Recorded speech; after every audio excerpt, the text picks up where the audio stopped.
નમસ્કાર દર્શક મિત્રો, अब तक ન્યૂઝમાં આપ સૌનું સ્વાગત છે અને હું છું ભારતી માખીજાણી, પૂર્વ કચ્છ જિલ્લા બ્યુરો હેડ। જેમ કે આપણે સૌ જાણીએ છીએ કે વરસાદ બાદ અમુક જગ્યાએ ખાડામાં પાણી ભરાયેલું રહે છે અને તે પાણીનો નિકાલ, પાણી સુકવવામાં 4-5 દિવસ લાગી જાય છે અને એ દરમિયાન રોગચાળો પણ ફાટી નીકળતો હોય છે। તો આપણે તે વિશેની માહિતી લેવા ગાંધીધામ તાલુકા હેલ્થ ઓફિસર અને MOH ગાંધીધામ મહાનગરપાલિકા ડોક્ટર દિનેશ સુતરિયા પાસે માહિતી લેશું કે તેઓ આપણને શું કહે છે। શું કહેશો? અત્યારે ગાંધીધામ મહાનગરપાલિકા વિસ્તારમાં માનનીય કમિશનરની સાહેબની સૂચનાથી ભરાયેલા પાણી છે એને તાત્કાલિક મશીનોના ઉપયોગથી હટાવવામાં આવી રહ્યા છે। સ્કૂલોની અંદર પણ કેમ્પેનિંગ કરીને સાહેબે ખૂબ જ સારી કામગીરી કરીને પાણી દૂર કરાવ્યા છે।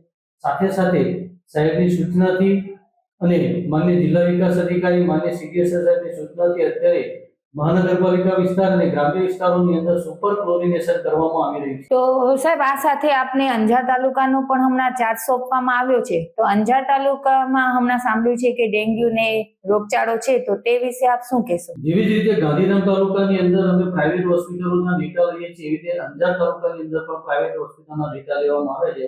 જે ડેટાનું એનાલિસિસ કરતા કેસો જોવા મળે છે, પણ એ અલગ અલગ વિસ્તારમાંથી જોવા મળે છે। એક જ વિસ્તારમાંથી વધારે કેસો હોય એવું નથી। જેનાથી એવું કહી શકાય કે આ પાણીજન્ય રોગચાળો નથી, પરંતુ જે લોકો વાર્ષિક ખોરાક અથવા તો જે ખોરાક ખાતા હોય છે એમાંથી થયેલો હોય છે। તો સાહેબ, આપના દ્વારા લોકોને શું અપીલ કરશો પ્રાથમિક ઉપચાર માટે? અમે લોકોને વિનંતી કરીએ છીએ કે પીવાનું પાણી ઉકાળીને પીએ। પાણીની અંદર 20 લીટર પાણીની અંદર 1 ક્લોરીનની ગોળી ભોકો કરીને નાખે। જે ગોળી નજીકના પ્રાથમિક આરોગ્ય કેન્દ્ર પરથી સહેલાઈથી મળી શકે છે।